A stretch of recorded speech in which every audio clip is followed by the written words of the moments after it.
ఇప్పుడు భగవానుడు ఎందుకు అసలు దుఃఖం ఇస్తాడు? భగవంతుడు ఎందుకు మనం బాధపడేటట్టు చేస్తూ ఉంటాడు? ఒకడికి కాలు విరిగిపోవలసిన అవసరం ఏమిటి? ఒకడికి అనారోగ్యం రావలసిన అవసరం ఏమిటి? ఎందుకు వాడు అలా బాధపడుతుంటాడు అంటే, భగవంతుడు ఎందుకు బాధ పెడుతూ ఉంటాడు అంటే దానికి ప్రధానమైనటువంటి కారణము ఒక్కటి ఉంటుంది. గత జన్మలలో ఏదో పాపం చేసినది ఉంటుంది. ఆ పాపం ఎవరికి తెలుసు అంటే మనకి తెలియదు. ఆ జన్మలో శరీరాన్ని విడిచిపెట్టేసినప్పుడు ఇక మనకి ఆ జన్మ గురించి తెలియదు. కానీ ఆ జన్మలో జీవుడు ఏం చేశాడో భగవంతుడికి తెలుసు. అది చిత్రగుప్తుడంటే. ఆయన వ్రాసి పెట్టుకుంటాడు, దాన్ని అనుభవంలోకి తీసుకొస్తాడు. చేసిన పాపం కష్టం రూపంలో పోవాలి. వీడు కూడా బాధపడ్డాడు అనుకోండి, ఆ బాధ రూపంలో చేసిన పాపం పోతుంది. ఎప్పుడో ఎవరినో అనరాని మాట ఏదో అన్నాడు, వాళ్ళు చాలా బాధపడ్డారు 2 గంటలు. వాళ్ళు బాధపడ్డారు కదూ, ఆ బాధపడినట్టే ఇప్పుడు కూడా నిన్ను ఎవరో ఒకళ్ళు ఏదో అనరాని మాట అంటారు, నువ్వు 2 గంటలు బాధపడతావు. ఈశ్వరుడు గత జన్మలలో చేసిన పాపాన్ని దృష్టిలో పెట్టుకుని ఫలితాన్ని ఇస్తాడు. గత జన్మలలో చేసుకున్న పుణ్యాన్ని దృష్టిలో పెట్టుకుని ఫలితాన్ని ఇస్తాడు. అలా ఇస్తాడా అండి? ఖచ్చితంగా ఇస్తాడు. కంచికామకోటి పీఠాధిపత్యం వహించినటువంటి మహాపురుషులు చంద్రశేఖరేంద్ర సరస్వతీ స్వామి వారి దగ్గరికి వచ్చి, సనాతన ధర్మమునకు చెందనటువంటి ఆవిడ, పునర్జన్మ సిద్ధాంతమునందు నమ్మకం లేనటువంటి ఆవిడ ఓ మాట అడిగింది. గత జన్మలలో చేసుకున్న పాపపుణ్యములను అనుభవించడానికి ఈ జన్మలో శరీరాన్ని పొంది వస్తారని ఎలా నమ్ముతాము అని అడిగింది. ఆయన నవ్వి అన్నారు, ఇప్పుడు నువ్వు నాతో మాట్లాడుతున్నటువంటి నేను విడిది చేసిన ప్రాంగణం ఉందే, దీనికి ముందు సందులో ఒక వైద్యశాల ఉంది. అది ప్రసూతి కేంద్రం. కడుపుతో ఉన్న ఆడవాళ్ళు అక్కడికి వచ్చి ప్రసవం అవుతూ ఉంటారు. నువ్వు ఇవాళ వెళ్ళి ఎంతమంది దంపతులకు ఎవరెవరు పిల్లలు పుట్టారు, వాళ్ళ పేర్లు ఏమిటి, ఆ తల్లిదండ్రుల పేర్లు ఏమిటి, వాళ్ళు ఏం చేస్తూ ఉంటారు వ్రాసుకుని రా అన్నారు. ఆవిడ మర్నాడు వచ్చింది మహాస్వామి దగ్గరికి. ఆవిడేం చెప్పలేదు. ఆయన కాళ్ళ మీద పడి నమస్కారం చేసింది. నాకు అర్థమైంది, గత జన్మలలో చేసుకున్న పాపపుణ్యములను అనుభవించడానికి భగవంతుడు ఈ శరీరాన్ని ఇచ్చినప్పుడే నిర్ణయం చేసేస్తాడు ఎవడెంత సుఖపడాలో ఎవడెంత బాధపడాలో. ఎలా? ప్రసూతి కేంద్రంలో ఒకడేమో ఎయిర్ కండిషన్డ్ రూమ్లో పుట్టాడు, ఒకడేమో జిల్లా కలెక్టర్ గారికి కొడుగ్గా పుట్టాడు, ఒకడేమో రిక్షా తొక్కుతున్నటువంటి ఒక కార్మికుడికి కొడుగ్గా పుట్టి కనీసంలో కనీసం ఒక ప్రత్యేకమైన గదిలో కూడా ఆవిడ ప్రసవం అవ్వలేక అందరితో పాటు ఒక హాల్లో పడుకునుంది పసిపిల్లాడితో. ఈ ఎండలో తెలియట్లా ఎవరు చేసినటువంటి కర్మని అనుభవంలోకి వాళ్ళు తెచ్చుకుంటున్నారన్న విషయం తెలుస్తోందా, తెలియట్లేదా? కాబట్టి భగవంతుడు ఈ శరీరాన్ని ఎందుకు ఇస్తాడు అంటే దీనితో ఎప్పుడూ 3 పనులు జరుగుతూ ఉంటాయి. ఇది బాగా జ్ఞాపకం పెట్టుకుంటే అసలు మనం ఎందుకు శరీరాన్ని జాగ్రత్తగా ఉపయోగించాలో అర్థమవుతుంది. శరీరం లేదనుకోండి, సుఖం ఎలా అనుభవిస్తారు, దుఃఖం ఎలా అనుభవిస్తారు నాకు చెప్పండి. గతంలో చేసిన పాపం ఉంది, దుఃఖం అనుభవించాలి, శరీరం లేదు, ఎలా అనుభవిస్తారు? కుదరదు. పాపము యొక్క ఫలితమైన దుఃఖం పోగొట్టుకోవాలన్నా శరీరం ఉండాలి. పుణ్యం చేసినప్పుడు దాని ఫలితంగా సుఖం అనుభవించాలన్నా శరీరం ఉండాలి. పాపపుణ్యములు దేనివల్ల పోతాయి? శరీరంతో సుఖ దుఃఖములను అనుభవించడం చేత పోతాయి. మూడవది, నువ్వు తర్వాత జన్మలకి కావలసిన వంట దేంతో వండుకోవాలంటే దీంతోనే వండుకోవాలి. ఈ జన్మలో విశేషమైనటువంటి పుణ్యకార్యములు చేసి పరమ సాత్వికమైనటువంటి బుద్ధితో ఎవరినీ బాధ పెట్టకుండా ప్రవర్తిస్తున్నావు అనుకో, అప్పుడు ఆ పుణ్యం వచ్చే జన్మలో నువ్వు సుఖపడడానికి హేతు అవుతుంది. ఈ జన్మలో బలం ఉంది కదా అని అందరినీ బాధ పెడితే ఆ బాధ పెట్టినటువంటి పాపం వచ్చే జన్మలో దుఃఖంగా అనుభవించడానికి పనికొస్తుంది. ఇప్పుడు వచ్చే జన్మలో రావలసినటువంటి సుఖ దుఃఖములను పాపపుణ్యముల రూపంలో ఇక్కడ సముపార్జించుకోవడానికి సాధనం ఏది? శరీరమే. కాబట్టి ప్రతివాడు కూడా ఏం కోరుకుంటాడు? నేను సుఖంగా ఉండాలి అంటాడు. మరి ఆ రోజున ఒకడికి కాలు విరుగుతోంది, ఒకడు జారి పడుతున్నాడు, ఒకడికి జ్వరం వస్తోంది, ఒకడికి తీరా రైలు దగ్గరికి వెళ్ళిన తర్వాత రైలు వెళ్ళిపోతోంది, అయ్యయ్యయ్యో నేను వెళ్ళవలసిన దానికి వెళ్ళలేకపోతున్నాను, ఆ రైలు వెళ్ళిపోయిందిట అని వాడు విపరీతమైన క్షోభకి గురవుతున్నాడు. ఒక్కొక్కడికి అన్నం దొరకట్లేదు, ఒక్కొక్కడికి నీళ్లు దొరకట్లేదు, ఒక్కొక్కడికి నిద్ర పట్టట్లేదు, ఒక్కొక్కడికి శరీరంలో బాధ కలుగుతోంది, ఒక్కొక్కడు సంతోషంగా ఉన్నాడు. అమ్మయ్య నేను అనుకున్న పని ఇవాళ అయిపోయిందండి వాడు సంతోషిస్తున్నాడు. ఎందువల్ల? ఎవడైనా దుఃఖంగా ఉందామని కోరుకున్నవాడు ఉన్నాడు ఆ లోకంలో?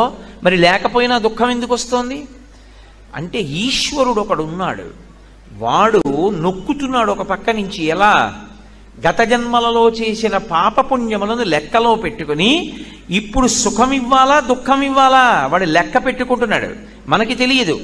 ఇవాళ నేను నిద్రలేచినప్పుడు ఇవాళ ఈశ్వర నేను కాసేపు ఏడిచేటట్టుగా చూడండి, ఉదయం నేను 8:30 నుంచి 9:30 వరకు అలోమని ఏడ్చేదనుగాక అని ఎవడైనా దండం పెడతాడా? ఎవడూ పెట్టడం. ఈశ్వరాన్ని సంతోషంగా ఉండేటట్టు చూడండి అని చెప్తాడు.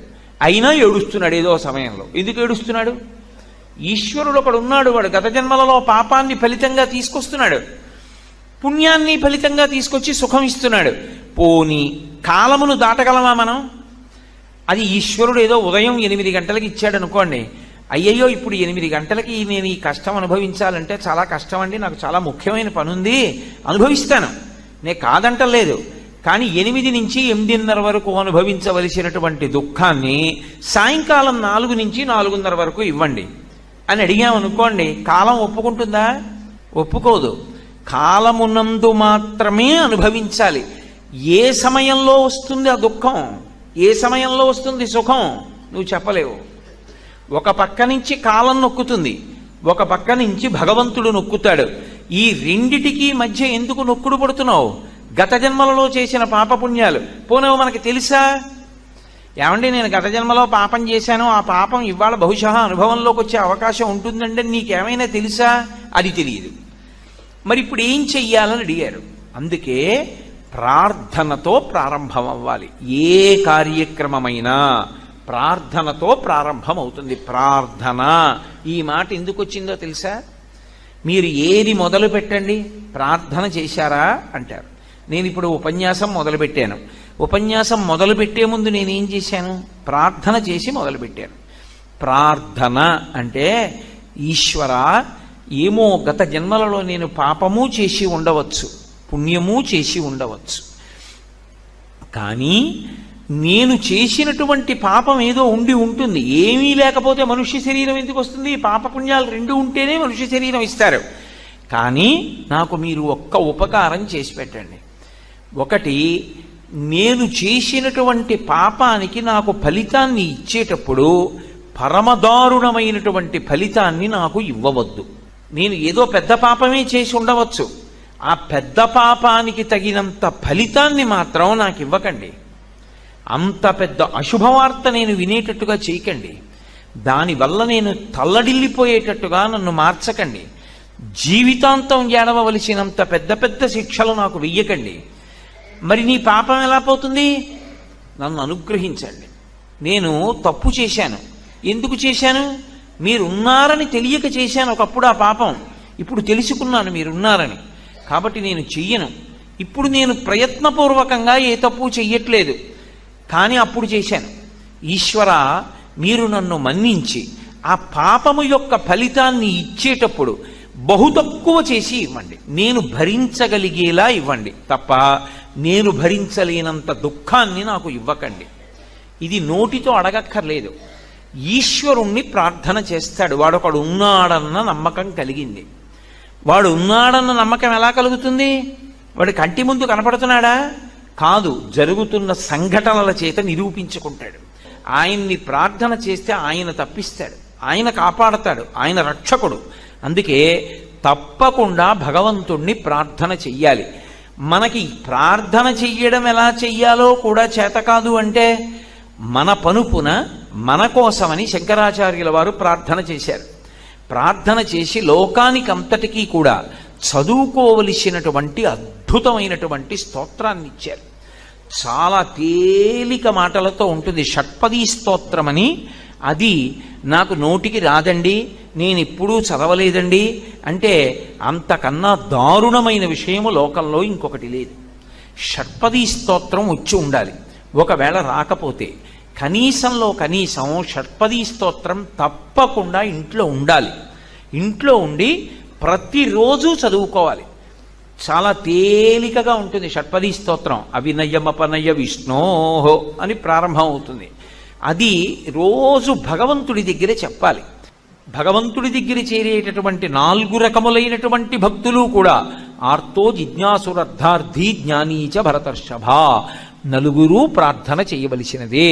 ప్రార్థన చెయ్యకపోవడం అన్నది లోకమునందు ఉండదు. కాబట్టి చక్కగా మన కోసం ఎవరో ప్రార్థన చేయడం కాదు, మన కోసం మనం ప్రార్థన చేసుకోవడం నేర్చుకోవాలి. ఎందుకలా? నీకు ఆకలిస్తే నువ్వు తిను. నువ్వు ఎందుకు ప్రార్థన చెయ్యవు?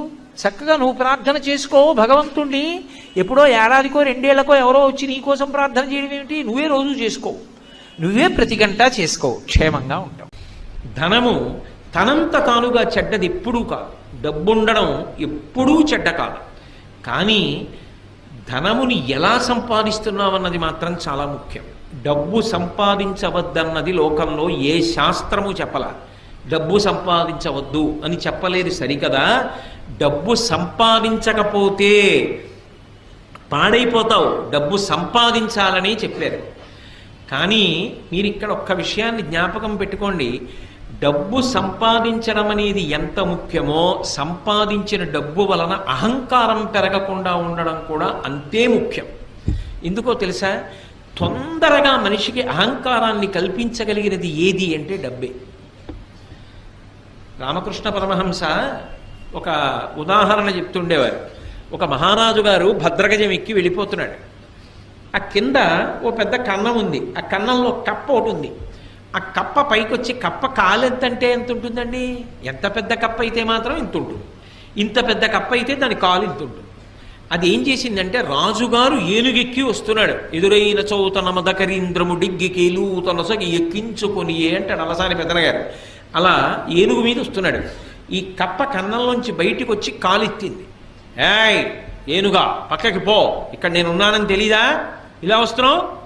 నేనున్న ఇల్లు ఒళ్ళు దగ్గర పెట్టుకోండి. రామకృష్ణ పరమహంస శిష్యుడితో నించుని ఉన్నారు. శిష్యుడు తెల్లబోయి పరమహంసని అడిగాడు, ఇదేమిటంటే ఏనుగు మీద కప్ప కాలెత్తుతోంది, ఇంత ధైర్యం ఇంత గర్వం కప్పకి ఎందుకు వచ్చాయన్నారు. అంటే పరమహంస అన్నారు, ఇవాళ మధ్యాహ్నం ఇటుగా జేబుకి చిల్లున్న లాల్చీ వేసుకున్న వ్యక్తి వెళ్ళాడు. పావలాకాసు చిన్నది కదూ, ఆ కన్నంలోంచి జారి కింద పడి దొల్లి కప్ప ఉన్న కన్నంలోకి వెళ్ళింది. కప్ప దగ్గర పావలా ఉంది ఇప్పుడు, అందుకని ఏనుగు మీద కాలెత్తింది. మాకురుధన జన యవ్వన గర్వం హరతి నిమేషత్ కాలసర్వం మాయామయమిదమఖిలం హిత్వా బ్రహ్మపదంతం ప్రవిశ విదిత్వా అంటారు శంకర భగవత్పాదులు. డబ్బేం చేసింది? డబ్బా నిన్ను పాడు చేసింది.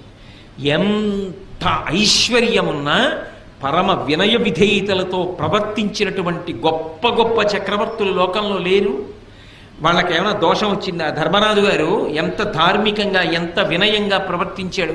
భీష్మాచార్యుల వారు ఎంత వినయంతో ప్రవర్తిస్తాడు. నలచక్రవర్తి ఎంత వినయంతో ప్రవర్తించాడు. ఈ భూమండలాన్నంతటినీ ఏలినటువంటి చక్రవర్తులు ఎంత వినయంతో ప్రవర్తించారు. వాళ్ళు ఎంత డబ్బు సంపాదించినా ఆ డబ్బు వాళ్ళ యొక్క అహంకారానికి ఎన్నడూ కారణము కాలేదు. వాళ్ళు పరమ వినయంతో ప్రవర్తించి ఆ డబ్బుని సద్వినియోగం చేసి జీవితంలో గట్టెక్కారు. జనక మహారాజు గారు సర్వ సంగములు విడిచిపెట్టి విదేహ వంశమునందు జన్మించి దేనితోటి సంబంధం లేకుండా, రాజ్యంతో సంబంధం లేకుండా రాజ్య పరిపాలన చేస్తూ నిస్సంగి జీవితాన్ని గడిపి తరించలా? బ్రతకడం రావాలి. బ్రతకడం రానప్పుడు అహంకారం ఒక్కటే ఉండిపోయింది అనుకోండి. అహంకారం చిట్ట చివరికి ఏం చేస్తుంది అంటే, డబ్బు వలన వచ్చినటువంటి అహంకారం చాలా ప్రమాదకరమై సర్వభ్రష్టత్వాన్ని పొందేసిన తరువాత ఒక పెద్ద ఇబ్బంది కూడా తెస్తుంది. ఇంత బ్రతుకు బ్రతికినవాడు ఒక గోడ నీడలో నిలబడి భిక్షాటన కూడా చేయలేడు. రూపు మార్చుకొని తిరగవలసి ఉంటుంది ఎవరు గుర్తుపట్టకుండా. అందుకని జాగ్రత్త సుమా.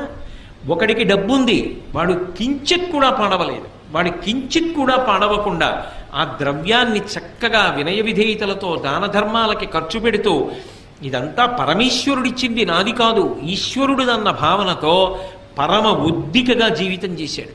వాళ్ళని డబ్బేం పాడు చేసింది? ఒక్కొక్కడు 5 రూపాయలు అహంకారానికి కారణమైపోతోంది. అది డబ్బు పాడు చేసిందా? డబ్బు పాడు చేయలేదు, బుద్ధి పాడు చేసింది. అందున డబ్బు బుద్ధిని, సరస్వతి బుద్ధిని రెండు రకాలుగా పాడు చేసేస్తాయి. అదేమిటండి, సరస్వతి అంటే బుద్ధిని ఇవ్వాలి కదా, పాడు చేయడం ఏమిటి అంటే అహంకారం ఉంటే. మీరు లోకంలో సరస్వతి విషయంలో, లక్ష్మి విషయంలో ఒకటి గమనించండి.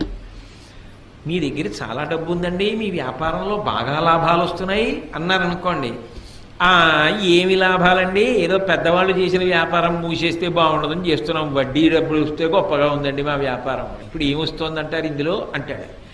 డబ్బు ఉందండి అంటే ఒప్పుకోడు, ఏముందండి నా దగ్గర అంటాడు.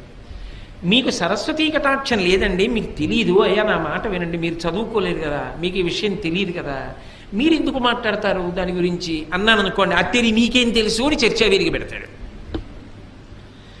సరస్వతీ కటాక్షం లేదురా అంటే ఒప్పుకోడు, లక్ష్మీ కటాక్షం ఉందిరా అంటే ఒప్పుకోడు, రెండిటితోటి ప్రమాదం. అసలు అది దాటాలంటే మనసుకి సంస్కారం ఉండాలి. శంకరాచార్యుల వారి కన్నా ప్రజ్ఞాశాలి సరస్వతీ కటాక్షం ఉన్నవాడు లోకంలో ఉన్నాడా? అటువంటి శంకరాచార్యుల వారు శంకరుడి దగ్గరికి వెళ్ళి అన్నారు, పశుమాం సర్వజ్ఞ ప్రథిత కృపయా పాలయ విభో అన్నారు. శంకర, నేను పశువుని, నువ్వు పశుపతివి, నేను పాడైపోతే నిన్నంటారు. పశువుని కాపాడవలసిన వాడివి నువ్వు, కాబట్టి నీకు నాకు అనుబంధం ఏమి అంటే నేను పశువుని, నువ్వు పశుపతివి. ఇది శంకరాచార్యుల వారు అనవలసిన మాట. స్మృతౌ శాస్త్రే వైద్యే శకునకవిత గానపణితౌ పురాణే మంత్రే వా స్తుతి నటన హాస్వేశ్వచతుర. నాకేమొచ్చు తండ్రి, నాకేం రాదు అన్నారు శంకరాచార్యుల వారు. ఎవరు? మహానుభావుడు అపరశంకరుడు, కైలాస శంకరుడు కాలడి శంకరుడిగా భూమి మీద తిరిగారు. అటువంటి మహానుభావుడు ఆ మాట అన్నాడు.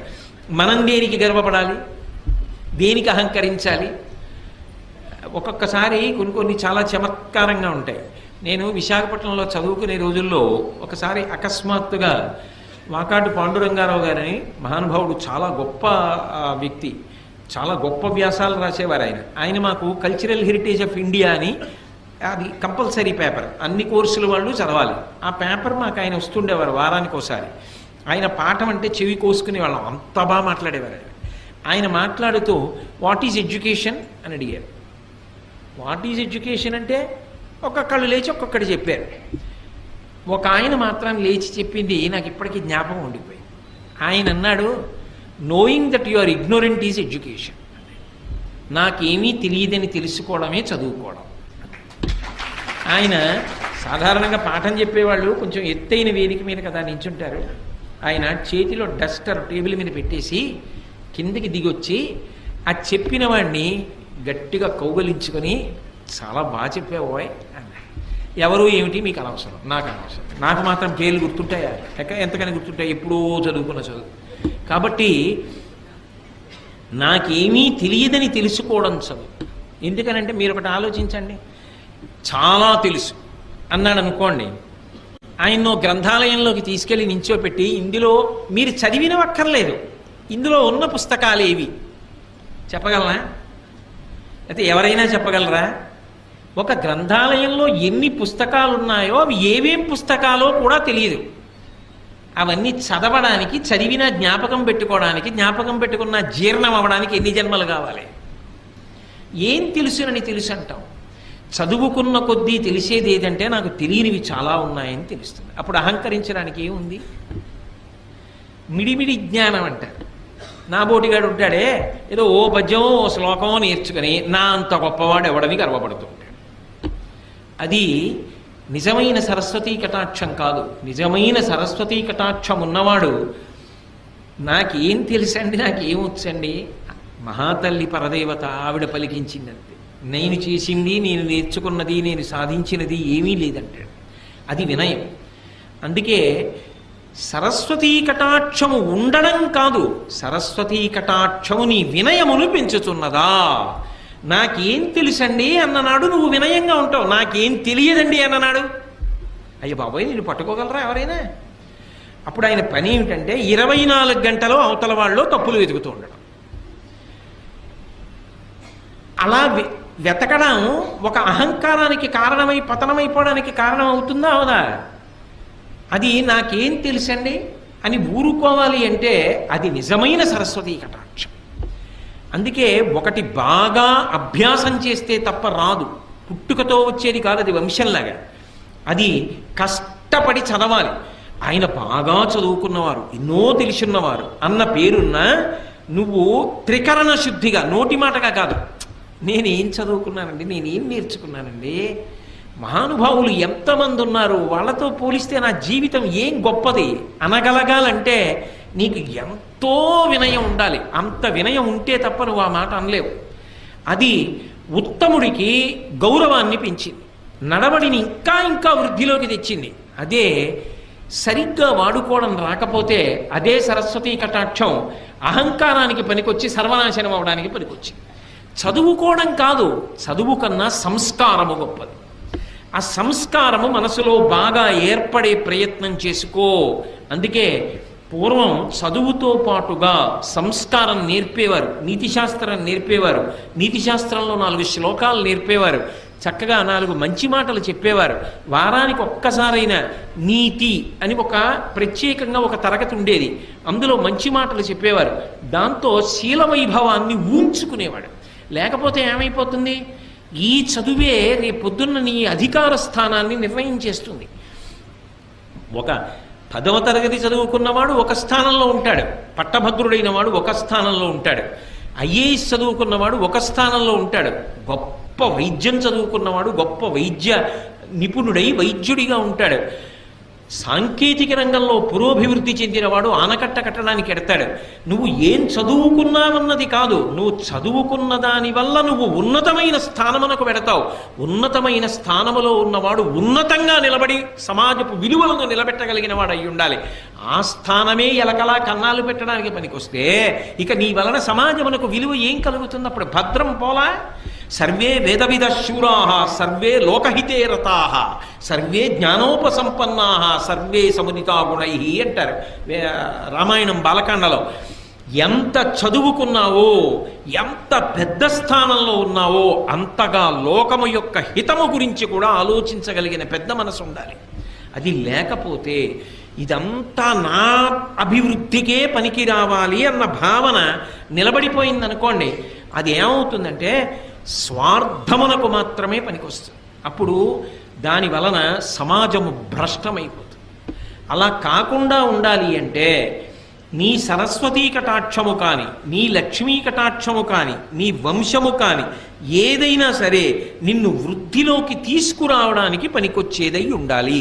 ఇందులో యువతల వారికి తెలియడం అన్న మాట ఉండదు సుమండి. యువతలవాడు ఎప్పుడూ కూడా నువ్వు ఎంత ఎదిగావో, నిజంగా అలా ఉన్నావో అలా లేవో తెలుసుకోవడం సాధ్యం కాదు. ఎందుకని అంటే మీరు ఒక్కటి గమనించండి, స్థానము ఎంత ఉన్నతమైతే యువతల వారు ఆయన దగ్గర ఉండే అవకాశం అంత తగ్గిపోతుంటుంది. అప్పుడు మీరు ఎలా లెక్క కట్టగలరు? తనకి తాను పరిశీలించుకోవాలి. ఏది పరిశీలించాలంటే దంభమున ఎందు ప్రవేశించినదా, ఇది చాలా చాలా అవసరం. నేను నోటి మాటగా ఈ మాటలు చెప్తున్నానా, నిజంగా నాకు ఆ వినయ సంపద ఉన్నదా, నిజంగా నేను పెద్దల పేరెత్తేటప్పటికి గౌరవంగా మాట్లాడగలనా, గౌరవంగా నోటితో మాట్లాడడం కాదు, నిజంగా నేను ఆ గౌరవాన్ని చూపించగలనా, నేను నాకన్నా సరస్వతీ కటాక్షం ఉన్న వాళ్ళకి గౌరవం ఇచ్చి నాకేం తెలుసని నిలబడగలనా, నాకున్న డబ్బు నాది కాదు గొప్ప, నేను సంపాదించగలిగిన ప్రజ్ఞ అయితే ఇలా లోకంలో ఎందరో సంపాదిద్దరు. యద్భ్రూభంగాః ప్రమాణం స్థిరచరరచనా తారతమ్యే మురారేః వేదాంతాః తత్వచింతాంబరభిదురసయత్పాదచిహ్నైత్తరంతి భోగోపోద్ఘాత కైళీచులికిత భగవత్వైశ్యరూప్యానుభావ సానశ్రీః అస్పృణీతాం అమృతలహరిధీలంఘనీయైః అపాంగైః అంటారు పరాశర భట్టర్లు శ్రీగుణరత్నకోశంలో. గత జన్మలలో చేసినటువంటి పాపపుణ్యములను బట్టి పుర్రె మీద రాసేటప్పుడు లక్ష్మీదేవి బ్రహ్మగారి తల్లి కనుక, సృష్టికర్త యొక్క తల్లి కనుక, అమ్మ గత జన్మలో వీడు ఫలానా పేరుతో ఉన్నవాడమ్మా అంటే ఆవిడ ఓ వాడా లోకహితము కొరకు ప్రవర్తించిన వాడని కనుబొమ పైకెత్తిందనుకోండి, ఓ అని ఇలా కనుబొమ పైకెత్తితే యద్భ్రూభంగాః ప్రమాణం, ఆవిడ కనుబొమ పైకెత్తితే ఈ జన్మలో వాడు మహదైశ్వర్యవంతుడవుతున్నాడు. యవ్వని వాకిట ఇభమదపంకంబు రజభూషణ రజో రజినడగు అంటుంది ద్రౌపదీదేవి భారతంలోనే. ధర్మరాజు గారి ఐశ్వర్యం ఎటువంటిది అంటే ఆయన దర్శనం చెయ్యడానికి లోపలికి వెళ్ళేటటువంటి చక్రవర్తులు ఒకరినొకరు తోసుకుంటే వాళ్ళ భుజాలకి పెట్టుకున్న వజ్రములు వైఢూర్యములతో కూడుకున్న ఆభరణములు ఒరుసుకున్నప్పుడు వాటి యొక్క నుషి కింద పడి గాలికి పైకి రేగుతుంటే ఆయన అంతఃపురం ముందు కట్టబడినటువంటి మదగజముల యొక్క చెవుల పక్కనున్న కన్నములలోంచి కారిన మదజలముల చేత ఈ వేగుతున్న వజ్ర వైఢూర్యముల ధూళి అణచబడుతుండేదిట. అంతటి ఐశ్వర్యవంతుడయా ధర్మరాజు అంటే ఏమిటి తేలిగ్గా మాట్లాడుతున్నావు? అయితే ధర్మరాజు పాడవడానికి పనికొచ్చింది ఐశ్వర్యం? పనికి రాలేదుగా. ఎంత ఐశ్వర్యం ఉంటే ధర్మరాజు గారు ఉలికులికి పడ్డాడు? ఏం ఉలికి పడలేదుగా. లేని నాడు బెంగెట్టుకున్నాడా? మీరు విన్నారుగా వ్యాసుల వారి గురించి చెప్పినప్పుడు తీసుకెళ్లి మళ్ళీ హిమవత్ పర్వతం మీద ఉన్న ఐశ్వర్య నిధులను ఇచ్చాడు. ఇస్తే దాచుకున్నాడా? అశ్వమేధయాగం చేసి అందరికీ పంచిపెట్టేశాడు. అందుకే ఆ లోపల ఉండవలసినటువంటి సంస్కార బలము ఉండకపోతే దంభముగా పరిణమించిందనుకోండి, అది చాలా ప్రమాదహేతు. ఎదుటివాడు కూడా పట్టుకోలేడు. ఎందుకని అంటే చాలా మంచివాడిలా కనపడుతూ ఉంటాడు పైకి. ఎలా తెలుసుకుంటారండి? సాధారణంగా వేషాన్ని చూస్తే చాలా మంచివాడు అనే అనుకుంటారు కదా. ఒక కొంగ ఉందనుకోండి, ఓ సరోవరం పక్కన నించుంటుంది, ఒంటికాలు మీద నించుంటుంది, కళ్ళు మూసుకుంటుంది, సాధారణంగా తెల్లగా ఉంటుంది. కొంగ జపం అంటారు. అందుకే చూసిన వాళ్ళు ఏమనుకుంటారు, అబ్బా ఈ కొంగ ఏదో పెద్ద మార్పు వచ్చేసింది, లోపల జీవుడు ఎవరో ఆ సరోవరంలో స్నానం చేసి ఇంత తెల్లవారకట్ట దాని ఒడ్డున నించుని ఇంత చలిలో అలా కళ్ళు మూసుకొని అలా జపం చేస్తోందే కదలకుండా అనుకుంటాం. అది నిజానికి సంపుటములను ముందుకు చాపి ఇలా చూసుకుంటూ ఉంటుంది. చేప నీళ్లలోంచి ఇలా వచ్చిందనుకోండి, చటుక్కున తిరిగి సంపుటములతో చేపని పట్టుకుని పైకి ఎగిరిపోయి తినేస్తుంది. నిలబడింది ఒంటికాల మీద, ఒళ్ళంతా తెలుపు, చూస్తే శుద్ధ సత్వస్వరూపంతో ఉన్నట్టుంది. లోపల ఏ చేపని పట్టుకుందామని ఆలోచన. దంభము అంటారు. పైకి కనపడినట్టు లోపల లేడు. ఎంత రంగు పట్టుబట్ట కట్టి ఎంత గొప్పగా విభూతి పుండ్రాలు ఒళ్ళంతా పెట్టుకుని ఎంతంత వేషాలు కట్టినా నీ లోపల బుద్ధులు మాననప్పుడు దంభం కాదు. లోపల బుద్ధి పోలేదు. పైన శరీరానికి ఎన్ని అలంకారాలు చేస్తే పుట్ట మీద కొడితే పాము చచ్చిందా? లోపల కొట్టాలి. గొరుగుచుందురు జుత్తు కొన్ని వందల సార్లు దాని పాపమేమో కానరాదు, అఖిల పాపములకు నిలయమైన మనసు గొరగడేమి మానవుండు అన్నాడు ఒక ఆధునిక కవి. అలా లోపల మార్పు రాకుండా దంభంతో ఉండి పైకి ఎంతో మంచివాళ్ళ నటిస్తూ పోతే అమాయకులైన వాళ్ళు పెద్దలైన వాళ్ళు మంచివాడు అనుకున్నారేమో, కానీ వాళ్ళు మోసపోతే వాళ్ళకు వచ్చిన నష్టమే ఉంది అనుకున్నారేమో పాపం, అంతే, అంతవరకే. కానీ మోసపుచ్చిన దోషం కూడా నీకు రావట్లా, పాడైపోవట్లా. కాబట్టి నిన్ను నువ్వు నిరంతర పరిశీలనం చేసుకుంటూ ఉండాలి. ఉత్తమ వంశంలో పుట్టావు, వంశమునకు కళంకం రాకూడదని ప్రవర్తించాడు, ఏమీ పాడవడు. ఉత్తమ వంశంలో పుట్టా, అహంకారానికి కారణమైంది, తాను పాడవడు, ముందు పుట్టిన వాళ్ళు కూడా పాడైపోతారు. సరస్వతీ కటాక్షం ఉన్నది, ఏమి పాడవడు. ఆ సరస్వతీ కటాక్షం 10 మంది హితానికి పనికొచ్చిందనుకోండి, ఆవు గడ్డి తిని పాలిచ్చినట్టు తాను కష్టపడి చదువుకున్న శాస్త్రాన్ని 10 మందికి ఉదారంగా పంచిపెట్టేశాడు అనుకోండి, తాను శాశ్వతమైన కీర్తిని పొందుతాడు. నాకేం తెలుసు అని వినయంతో బ్రతికాడు అనుకోండి, భగవంతుని యొక్క అనుగ్రహానికి పాత్రుడవుతాడు. ఏదో కొంత తెలుసుకుని నాకన్నా తెలుసున్నవాడు లేడు అని అహంకారానికి పోయాడు అనుకోండి, 24 గంటలు చదువుకున్న చదువు అవతలవాడి యొక్క తప్పు పట్టడానికి పనికొచ్చింది. పనికొస్తే ఇప్పుడు ఆ చదువు స్వార్థంతో నిండిపోయింది. ఏదో ఒకటి ప్రతిఫలం లేకపోతే ఆయన చదువుకున్న చదువు వల్ల సమాజానికి ఉపయోగం ఉండదు. అప్పుడు ఏమవుతుంది, చాలా గొప్ప పడగ నాగుపాముది, దాని మీద మణి ఉంది. నాగుపాం పడగ మీద ఉన్న మణి ఎవరికైనా ఉపయోగపడుతుందా? వెళ్ళి తీసుకోగలరా? ఆయన ఎంత చదువు ఉంటే మాత్రం ఎవరికి ఉపయోగపడుతుంది? అవతల వాళ్ళలో తప్పులు ఎంచడానికి పనికొస్తుంది, ఇంకొకరిని చిన్నబుచ్చడానికి పనికొస్తుంది. అలా ఉండకూడదు కదా. చదువు అవతల వారు ఎంత చిన్నవాడైనా గౌరవించడానికి పనికి రావాలి. చాలా బాగా చెప్పావోయ్, చాలా బాగా మాట్లాడేవోయ్ అని పిల్లల్ని కూడా ప్రోత్సహించగలగాలి. శ్రీభాష్యం అప్పలాచార్య స్వామి వారు ఎవరైనా రామకథ చెప్తుంటే చెప్పబోయ్, రామాయణం ఎంతకాలం బ్రతికుంటుందో అంతకాలం మనుష్యత్వం బ్రతికుంటుంది నాయన అనేవారు. అంతేగాని నీకేం తెలుసు రామాయణం, నువ్వేం చెప్తావు రామాయణం అనలేదే. అందుకు మహానుభావుడు ఇప్పటికీ కూడా స్మరింపబడుతున్నారు ఆయన. సరస్వతీ కటాక్షం నీకు వినయమిచ్చిన నాడు ఏమి నిన్ను పాడు చేయదు, ఇంకా వృద్ధిలోకి వస్తావు. అహంకారం ఇచ్చిన నాడు పతనమైపోతావు. లక్ష్మీ కటాక్షము నీకు జన్మతః ఉండని, మధ్యలో కలిసి రాని, న్యాయార్జితంగా నీకు కలిసి వచ్చింది, అది నిన్నేం పాడు చేయదు. దాని పట్ల నీకు సంగము లేకుండా అది భగవంతుడి అనుగ్రహం అని నువ్వు నిలబడగలిగిన నాడు అది నిన్ను పాడు చేసేది కాదు. ఇదంతా నాదే అని అహంకారం అనకపోతే నువ్వు భ్రష్టమైపోతావు. ఆ డబ్బు నీ దగ్గర ఉన్నందుకు సమాజము భ్రష్టమైపోతుంది. కాబట్టి ఈ మూడు ఉండడం తప్పు కాదు. పరిణతి లేని వాడి దగ్గర ఉండడం వల్ల వాడు పాడై మిగిలిన వాళ్ళని పాడు చేస్తాడు. అథవా మీరిటి తిప్పి ఆలోచించండి, ధృతరాష్ట్రుడైతే ఎలా అర్థం చేసుకోవాలి అప్పుడు?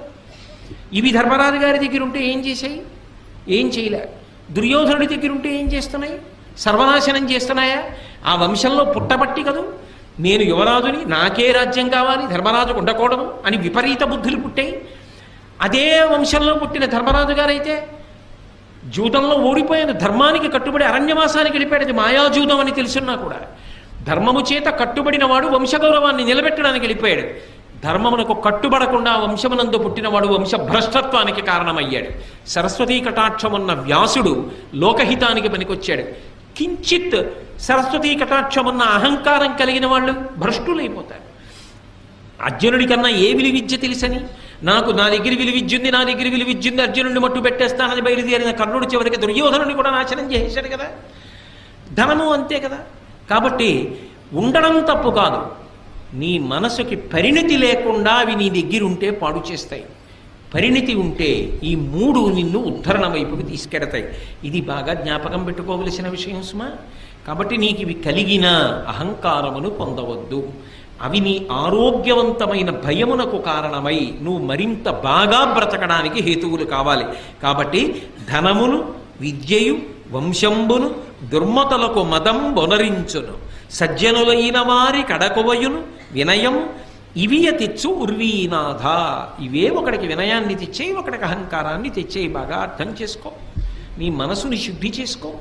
కాబట్టి ఇవాళ అథవా విదురుడు మాట్లాడినటువంటి ఈ 2 పద్యాల్లోనూ కూడా మన మనసుని చాలా సంస్కారవంతంగా ఉంచుకోకపోతే వచ్చే ప్రమాదం, 1 ప్రేమ కలిగిన వారి మాట వినడం, 2 మనకి కలిగిన దాని వల్ల పాడైపోకుండా మనని మనం నిలబెట్టుకోవడానికి మనశ్శుద్ధిని ప్రయత్నపూర్వకంగా నిలబెట్టుకోవడం, ఈ రెండిటిని ప్రస్తావన చేశాడు. ఇది దేశకాలములతో సంబంధం లేకుండా ఎప్పుడైనా ఎక్కడైనా సరే జీవితంలో జ్ఞాపకం పెట్టుకుని వృద్ధిలోకి రావలసినటువంటి హితవాక్యములు.